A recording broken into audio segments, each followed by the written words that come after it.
Hello everybody, welcome back to the channel. My name is Larry Bodenheimer, and today we're taking a look at Neshta, specifically the A variant of Neshta. Now you guys don't really understand just how thrilling this is for me to analyze, specifically on the channel, but I'll go ahead and try to put it in the best term that I possibly can. I've been trying to find a working variant of Neshta for months, and I finally found one tonight that just so happened to have been uploaded by Nike Analytics. So huge props to him. Before we run the virus, we're going to take a look at it in the Threat Insights portal, courtesy of Nike. Also, he's uploaded the malware. The malware name is a random string, most likely pulled off of a malware repository. It was last analyzed 51 minutes ago. The size is 785 kilobytes, uploaded by Nike, and reputation of 0, as nobody has voted on it yet. Threat score is 100%, and I think for the first time on the channel, we have a pure 100% malicious rating. Reversing Labs gives it Win32.Virus.Neshta-A. Virus Total gives it 79% detections virus.neshta/HLLP.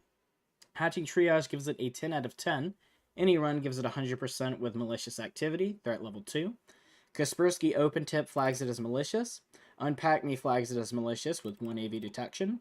And Cyber Fortress gives it a malicious confidence of 99.9%. If we go to details, we can see by the file identifiers that the MD5, SHA-1, and SHA-256 are right here.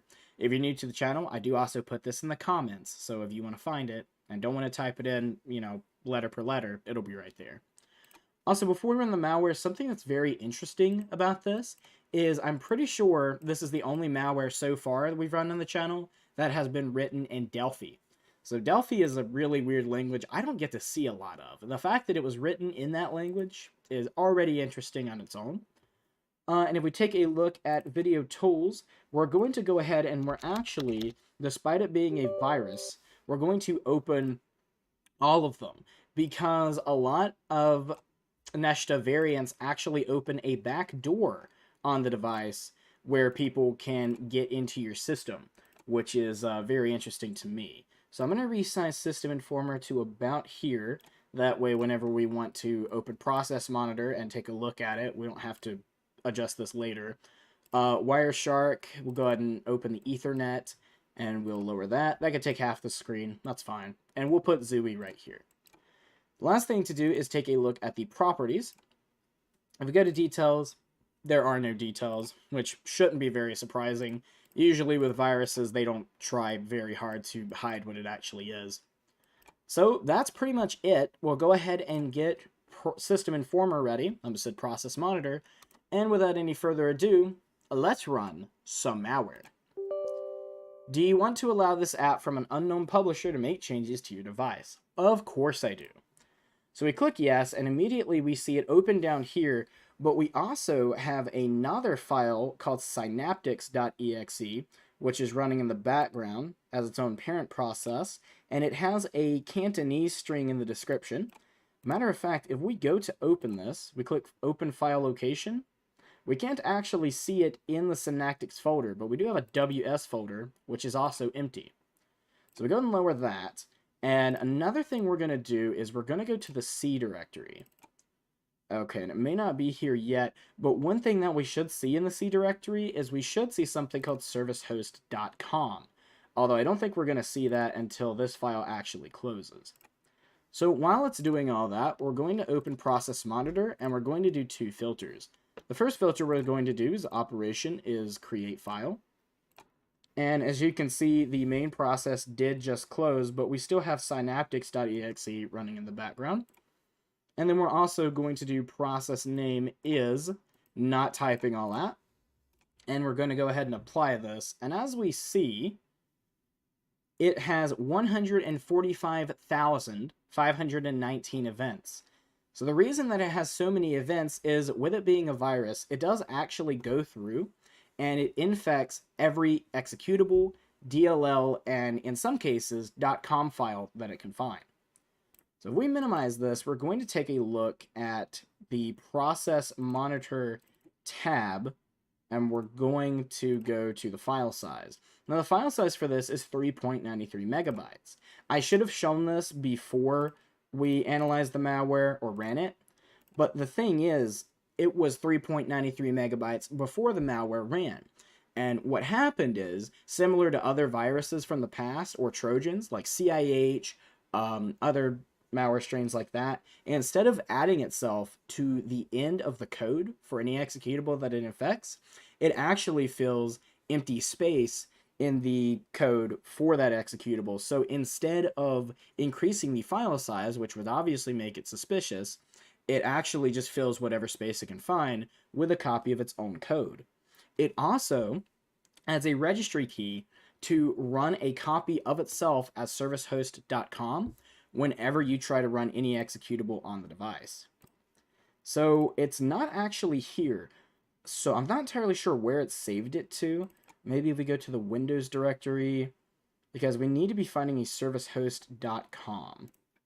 But one way to see where it actually is by trying to open literally anything. So let's go ahead and F11 to bring that out of the lower tab. And let's try to open Microsoft Edge. So as you can see, we've got servicehost.com. And what it does is that whenever you run any executable, it runs the servicehost.com. But in most cases, it actually will not let you run the executable. I'm not entirely sure if this is intentional or not. And the reason I say that is because we can still run, I've tried Process Monitor and System Informer. So we can still run those in the background. But I did not look to see if anything else in that folder actually does still work. So now we've got all of these events. Obviously, I'm not going to go through and look at every single one, but the vast majority of it is just modifying every file that it possibly can and could find. So the next one we're actually going to do is we're going to look at synaptics.exe, because this actually has some quite different stuff, and there's not nearly as many events, so we can actually filter through it. So we look and we have 539 events. That's definitely much more doable. We can see we've got an enu.dll here. Let's keep going. What else have we got? We keep going. We got propsys.dll being called. It accessed the video tools directory. And as you can see, we have a synaptics folder, which we did show earlier. We've also got a random string.exe in the temp directory, which does not seem to be there anymore. Or at least System Informer can't, or Process Monitor can't pull it up anymore. So we'll look, because I've known this to lie to me before. So it's in my name, app data, local temp, and then it should be an executable with DNG. And I don't see it. So it does look like this has actually been removed. Now, one thing that you'll also note, we have a TMP 5023.tmp in the temp folder. This is actually something to do with the malware, because it actually does not use a random string.txt or .tmp, sorry. It actually just does do temp 5023. It's an assigned name. So that's something that you'll want to keep an eye on. You can also notice in here that process monitor 64.exe is now hidden. So if we actually go to view and turn off hidden items, we won't be able to see it anymore. I'll let you guys make a hypothesis on why that is, but we will cover it before the video ends. So we go ahead and re-enable hidden files or hidden items. We can see it's here again. So we'll go ahead and minimize that, and we'll keep going. And if we take a look here, we've got that .exe. We've also got a .ico. Unfortunately, these do seem to be gone. We have another .tmp folder as well, or TMP file. And then it accesses processmonitor.exe. So it looks like it's actually using Synaptics to hook into every currently open executable that you have. We also have this gyswtwot.exe, which I didn't see, but I also didn't look for it. It does seem that that's also been removed. And if we keep going, Synaptics WS, so we did see that folder, however, we didn't see anything in it. We have a desktop.ini that's been dropped in the Documents, Desktop, and Downloads folder. However, if we go to these, I'm sure we're not going to see them. Yep, it was removed as soon as they were done with it. So we'll keep going. It's also in music, pictures, videos, blah, blah, blah, but I'm sure they're not going to be there either. And it is accessing the inet cache for Internet Explorer. And that's all that we're really going to be able to see here. However, this isn't the interesting part of it. We can also take a look at this INI really quick. But this isn't the interesting part. So we'll edit this, and we've got a string here, HTML language English. And we keep going, we've got title arrow 404 not found. So we got some stuff here. We got some nice HTML code. Google.com, images, errors, robot.png. So it looks like this may actually be putting up a fake, maybe an HTML file somewhere on the device, to where if you try to go to a specific website, it will pop this up in its place. So we'll try a few things. If we try virustotal.com, now we could still open that. Maybe if we just type Norton and try Norton Antivirus 2025. Google Ad Services ran in the background, but I'm sure that's just because we clicked a sponsored link. And we click this. Yeah, we're still able to open things. So I'm not entirely sure what that's for, but it is interesting that it's here at all. But that's all we're going to be able to take a look at in Process Monitor. So now, if we run the Wireshark, we can see we have a bunch of events now. And if we go back up to the top, there were a lot of suspicious lines around here. And they're all to this 38.255.57.102. So you could probably guess that this is probably some kind of C2 server, or at least a server where data is being exfiltrated to. So we will go ahead and stop this. We'll save it as 1.pcap, and we will start a new one just to see if we're still making connections to that IP address. And then we're going to run it through Zooey. So we're going to do import data, documents, and we're going to load error, no records in request. Interesting. That's very interesting. Okay, we're going to try again. And it's not letting us. It's not letting us do it at all. So if I close Zooey and reopen it, it does actually let us reopen Zooey, but it's probably corrupted some dependency DLLs that it needed to actually filter through that. So, I mean, if we try one more time now that it's open again. How do I do it from here? Ah, crap. Silly me. I forgot. No pool specified, save as new query. Okay. Open data file. 1.pcap. Yeah, it's not letting us filter through it, which sucks, but I mean, there's very obvious hints here that, yeah, and we're still making connections to that C2 server as well. So we got TCP retransmissions on different sequences, and yeah, it's still going hard. So just something to keep in mind. Now that we've taken a look at all that, we're actually going to close everything. And the reason we're doing that is because I want to show you guys something new. So we're going to save and quit. We're going to close all of these folders. And then we're going to close Firefox. So now if we try to open Firefox, oh, it did actually work. That's weird. You know, I didn't have Firefox open in testing. So as we've seen, Microsoft Edge doesn't work. It just runs service.com. I wonder if it goes out of its way to allow you to use any executables that you already had open during the time the virus ran, and just forbids you from using everything else, because we can open Firefox just fine. However, now if we run some new tools, or old tools, but if we reopen them, say we want to run System Informer. So we immediately get this window unable to load the following plugins. .NET-Tools.dll, the code execution cannot proceed because %HS was not found. So these are all going to be the same thing. It's just different parts of it, you know, the .dll. So we can't do online checks, can't use extended tools. But the program does still reopen. However, if we go all the way down to the bottom, we can see that System Informer is no longer called System Informer. It's now called system2.exe. And if we open the file location for this, it does actually link back to the System Informer executable.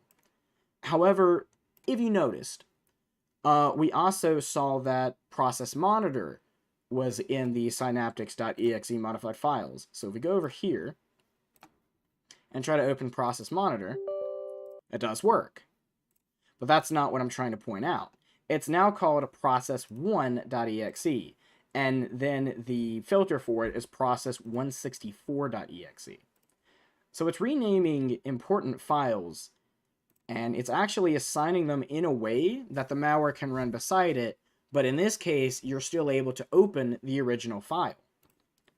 Now, in most cases, unfortunately, with every executable you run, that executable is just unfortunately not going to run. So you may be wondering if this has persistence. And the only way to figure this out is to restart the computer. So we'll go ahead and do that. And now if we restart, we can take a look at that. And then I think once we restart and we're done with this, I will reset the virtual machine. I'll port that packet capture to my host, put it back, and then we'll run it in Zooey and see what there is to see. So the computer is now running, and I'm not even going to touch anything, because this is where Neshta kind of sells itself short. If we just let the computer run for a few seconds, you can see the hourglass is running, and then immediately, well, not immediately, but almost immediately, do you want to allow this app from an unknown publisher to make changes to your device? Now, this is obvious that you've got some kind of infection. Executables aren't opening, and then you restart the computer, and you got this. Now, here's the thing. In testing, I clicked yes, and everything ran normally. So now, I'm going to click no and see what happens. It looks like it's just going to keep doing this until you eventually click yes. So the malware is obviously not hiding what it's doing. And if we keep clicking no, it's going to do this until the end of freaking time. So I guess I'll click yes. Okay, you can run. I give. But then we open System Informer, it still works, and we can see that Synaptics is running as its own process. So, very interesting. But now we are going to reset the virtual machine. But before I do, we're going to go to this PC, local disk C, and yeah, tell you what, we will actually, I'm going to see if I can be really sneaky about this. If I run Edge a billion times, eventually, crap.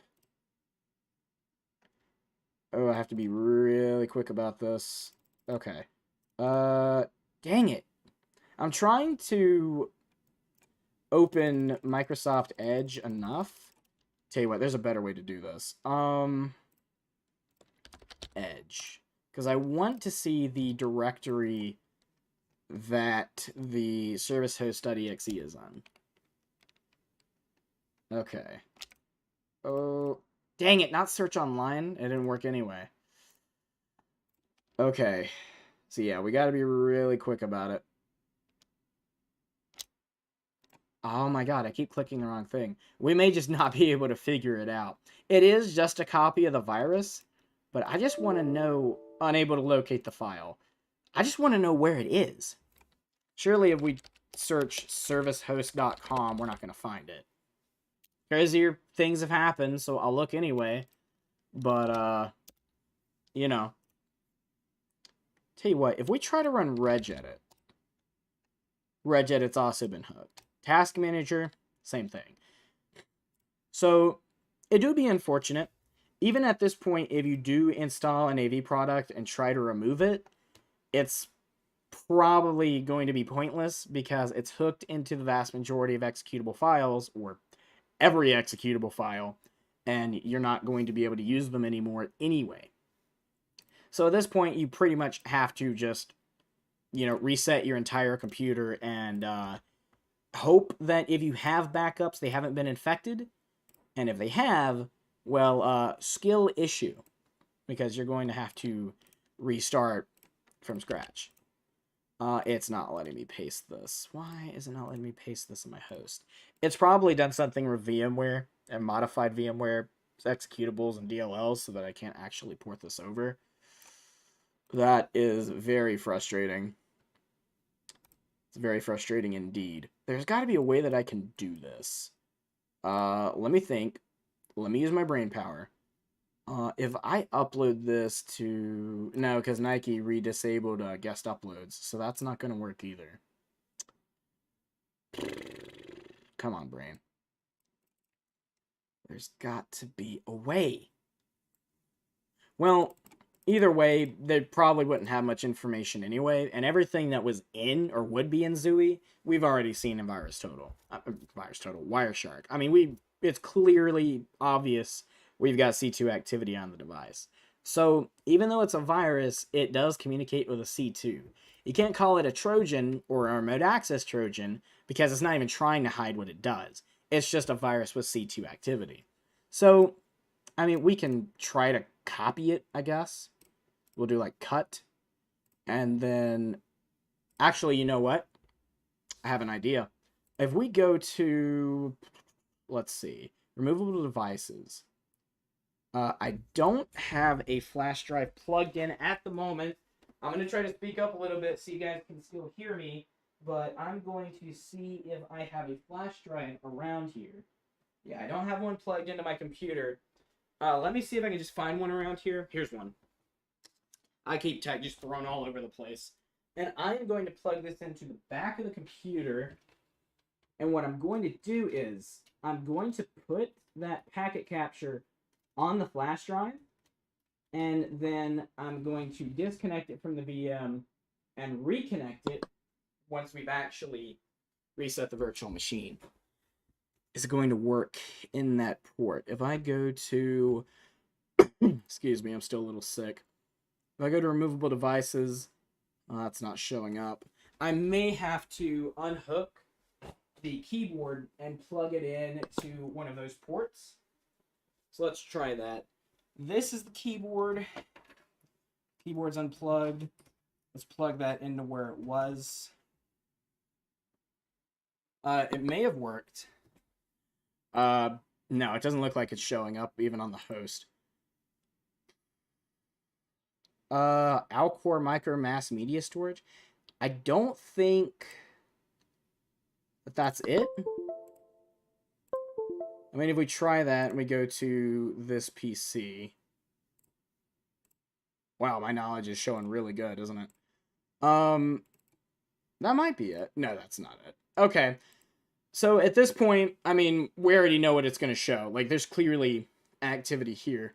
It's unfortunate that we couldn't show Zooey, but it does look like it's not going to work. But we got to see everything else, and we got to analyze a new virus that's reminiscent of old Windows 9X and old Windows 32 viruses.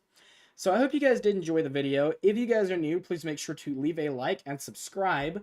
Let me know in the comment section what you thought was the most interesting part of this virus, if you have any insight of your own, and also let me know if there's anything I did not do in this video that you guys want to see in future ones. My name is Larry Bodenheimer, you guys have been amazing, and I will see you in the next one.